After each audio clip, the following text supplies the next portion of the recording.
Assalamu alaikum, Чыңгыз Шер каналының катталуучулары. Мен силерге водительский прав боюнча маалымат берип кетейин. Водительский прав боюнча мен Кыргызстандан мөөнөтү менен 10 жылдык Кыргызстан правасын алып келгем.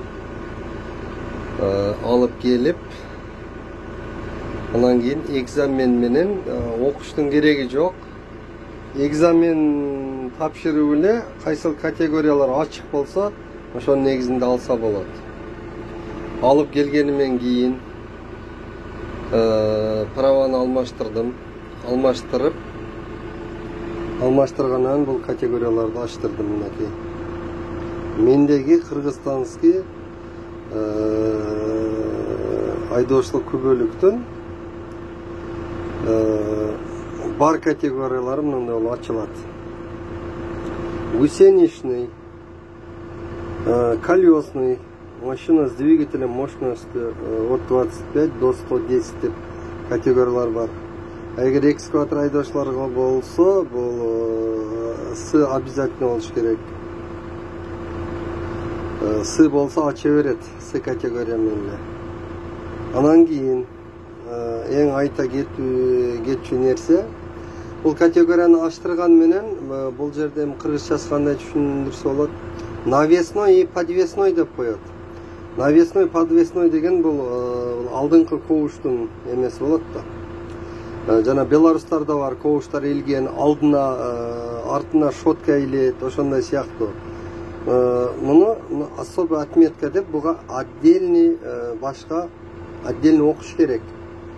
Отдельно окуп, любой автошколада бар спецтехникага деп туруп, особая отметкага тракторист, машинист, сельхозпроизводство, водитель погрузчика. Бул мен погрузчикеда бастыргам. И плюс экскаватора, машинист, погрузчик 4 разряда, машинист экскаватора 5 разряда.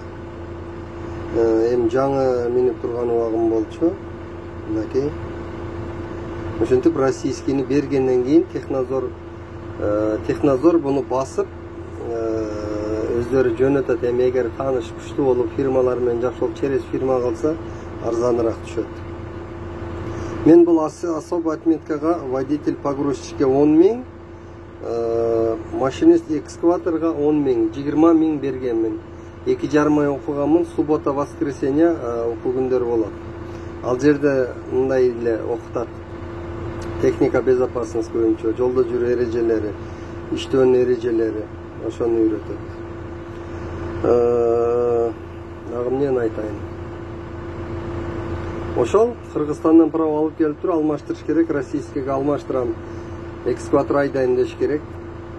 Азыр бул жерде Россияда ар бир спецтехникага, например, мынау гусеничный экскаваторга деле кете берет да, бирок гусеничный категория ачык болуш керек. Экскаваторщик болгондон кете берет. Грейдер бар, бульдозер бар, аларга отдельный, каток бар, жери трамбовка кыла тура. Аларга отдельный өзүнчө ушинтип мындай особый отметка деген жерге ошентип жазыла турган кылып койгон. Бул жерде Россияда закондо ошентип киргизип койгон. Общий айдабай турган кылып койгон. Ошо именно жүрө берсе боло берет. Айдап, эгер муну особый отметка жок болсо, имеешь право көчөдө жүргөнү, перегон кылганы, ал жерден бул жерге айдаганы. Эгер убактылуу бир жерде трактор үйрөнгүчөн айдап турам, жабык объектилерде мындай көчөгө чыкпай турган жер болсо, айдап турганы, мына право менен без особой отметки. Без особой отметки жүргөнү боло берет. Мен деле 1-2 жыл ошентип айдадым, кийин анан ушуну бастырышка туура келди. Себеби гаилер кармап, мен дагы иштеп аткан жерим эмес, кетип бараткан, эми иштеймин деп турган жерде кармап алды да. Даже алдыңкы кобушту иштеткени мүмкүн эмес. Бул без особый отметка. Право боюнча ушундай суроолор болсо берсеңер, дагы Чыңгыз Шер өзүнүн каналына жүктөйт, катталып кеткиле Чыңгыз Шердин каналына.